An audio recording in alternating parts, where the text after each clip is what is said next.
सुनने की आदत नहीं है क्या आपको?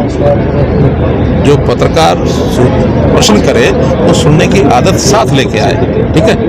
आपने अरे सुन तो अब प्रश्न उतना छोटा है, आपने बोल दिया आप मुझे कोई सूची उपलब्ध कराएंगे, हम एक एक की जांच करेंगे। कुछ अरे सुन तो लो। देखिए, भ्रष्टाचारियों को पता लगते ही उसकी गर्दन काटेंगे, पता होना चाहिए और सबूत मिलना चाहिए। देखिए, एक विषय आप लोगों ने निकाला चंडीगढ़ का, और इस चंडीगढ़ के विषय में पूरा विषय विस्तार से कल बता दिया गया कि एक रेजोल्यूशन पंजाब के असेंबली में उन्होंने रखा था, जिसमें उन्होंने कहा था कि चंडीगढ़ को पंजाब को दे दिया जाए, ऐसा एक रेजोल्यूशन पारित किया। हमने कहा कि ये बिल्कुल हरियाणा के लोगों का मंजूर नहीं, बिल्कुल भी मंजूर नहीं है। चंडीगढ़ जो है वो हरियाणा की राजधानी थी, है और रहेगी, वो रहेगी। इसलिए साथ में SYL, जिस SYL के पानी को देने में वो आनाकानी कर रहे हैं, लगातार कुछ ना कुछ उल्टा सीधा बोल रहे हैं। सुप्रीम कोर्ट ने निर्णय दे दिया है, बल्कि 2002 में दे दिया था कि ये पानी हरियाणा का है, हरियाणा का हिस्सा हरियाणा को मिलना चाहिए। अब केवल SYL को बढ़ाने की जब बात थी, उन्होंने एक एक्ट पास किया, प्रेसिडेंट रेफरेंस के लिए गया, प्रेसिडेंट साहब ने उसको सुप्रीम कोर्ट में भेज दिया, हमने उसमें सुप्रीम कोर्ट में सुनवाई कराई और अंततः सुप्रीम कोर्ट ने भी वो 2002 का निर्णय उसको अपहेल्ड किया। अब एक लास्ट एग्जीक्यूशन का एक निर्णय ये आना शेष है। सुप्रीम कोर्ट में हम लगे हुए हैं, लगातार सुनवाई चल रही है। जैसे ही सुनवाई होगी SYL जो है वो बनकर रहेगी, कहीं में जाती नहीं है। हाई कोर्ट अलग बनाने की बात, हम हाई कोर्ट भी अलग बनाने की भी मांग करते हैं।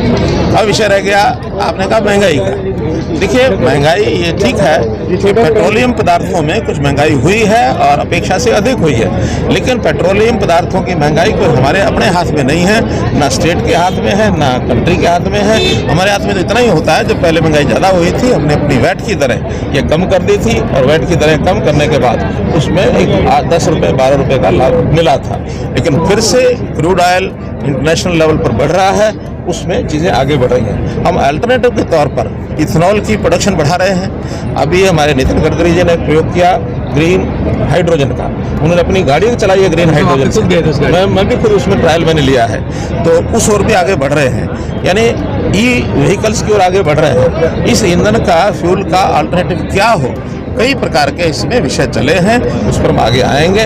और उसके कारण से रोड ट्रांसपोर्ट की बजाय मेट्रो का ट्रांसपोर्ट, रेलवे का ट्रांसपोर्ट ये कैसे बढ़े, ताकि पब्लिक जो है उधर जाए, ताकि हमारा ये जो पेट्रोलियम का फाइल फ्यूल का ये कंजम्पशन कैसे हम कर सकें।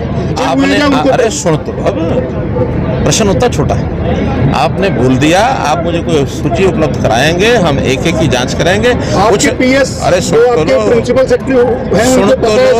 तो लो। इसलिए सूची उनके पास है कि नहीं है। हमने जो जिनको छूट होती है डिस्ट्रिक्ट में जाने की, उस छूट के हिसाब तो जा ही सकता है। जिनको छूट नहीं होती है, कभी कभी वो एग्जम्पशन लेकर के भी आते हैं, रिलैक्सेशन लेकर के भी आते हैं। फिर भी अगर कोई डिस्ट्रिक्ट में होने का दुरुपयोग कर रहा है, आप उनको बताइए। हम उसको भारतीय जनता पार्टी 6 जनवरी 1980 को स्थापना हुई थी, 6 अप्रैल 1980 में स्थापना हुई थी। बल्कि उससे पूर्व एक प्रकार से जनसंघ जो हमारा संगठन पॉलिटिकल पार्टी इस नाते से उससे काम करते थे। किन्हीं कारणों से जनसंघ को एक प्रकार से उसको समाप्त करना हुआ पड़ा। जनता पार्टी के समय जनता पार्टी बिखर गई और उन्हीं सब लोगों ने हमने मिल करके और भारतीय जनता पार्टी बनाई थी। 42 सालों में इतनी मेहनत की है हमारे कार्यकर्ताओं ने, नेताओं ने, कि आज देश में सबसे बड़ी लोकतांत्रिक पार्टी हमारी है। सबसे ज़्यादा हमारे विधायक हैं, सबसे ज़्यादा प्रदेशों में हमारा शासन है। केंद्र में नरेंद्र मोदी जी के नेतृत्व में एक बहुत ही सॉलिड मजबूत सरकार, पूर्ण बहुमत की, अच्छे बहुमत की सरकार हमारी चल रही है। और इसी प्रकार से जैसे हम बढ़ रहे हैं, आगे लगातार बढ़ेंगे, इसमें कहीं को तो मत नहीं। देखिए, भ्रष्टाचारियों को पता लगते ही उसकी गर्दन काटेंगे, पता होना चाहिए और सबूत मिलना चाहिए। इसके बिना कई बार लुक छुप का खेल ये चलता है, उसमें आप हमारा सहयोग करिए। अभी तो हमने एक अपेक्स बॉडी बना दी है जो अगेंस्ट करप्शन, चीफ सेक्रेटरी के चेयरमैनशिप में, और उसमें हमारे जितने भी टॉप के अधिकारी वो सारे उसमें लगाए हैं। हम स्वयं उसको हमेशा रिव्यू करते हैं। और हमने जो विजिलेंस ब्यूरो है, स्टेट विजिलेंस ब्यूरो, उसको का भी एक्सपेंशन किया है कि आगे डिवीजन लेवल के ऊपर विजिलेंस ब्यूरो अब होंगे, 6 और बनेंगे। तो ऐसी मल्टीपल एक जब संख्या बढ़ेगी, और जहाँ से हमको अभी भी जहाँ से पता लगता है, आपने देखा कि नकल के केस में 71 FIR हुई हैं, और 615 लोग आज भी जेलों के अंदर पड़े हैं। 300 लोग भगौड़े हैं, उनको भी पकड़ेंगे। इसी प्रकार हमारे एचएस लेवल के लोग, उनको हमने पकड़ करके उनको नौकरी से बाहर किया। आईपीएस लेवल के लोग, उनको पकड़ा है। आखिर हमारी जो कैंची है वो इतनी कमजोर नहीं है। जानकारी हमें दो, गलत आदमी ना फंस जाए, ये हम ध्यान रखेंगे। सर, जिस तरह से आपके पकड़ा गया था जेल के अंदर पड़ा है, कच्चे कर्मचारी जो कब तक पक्के हो जाएंगे? ऐसा कोई प्रावधान नहीं। सीएम साहब, कल आम आदमी पार्टी का डॉक्टर अशोक तंवर ने जो हाथ थामा है, आने वाले दिनों में ये इधर उधर भटकने वाले लोग हैं, इनका जवाब मैं नहीं दे सकता।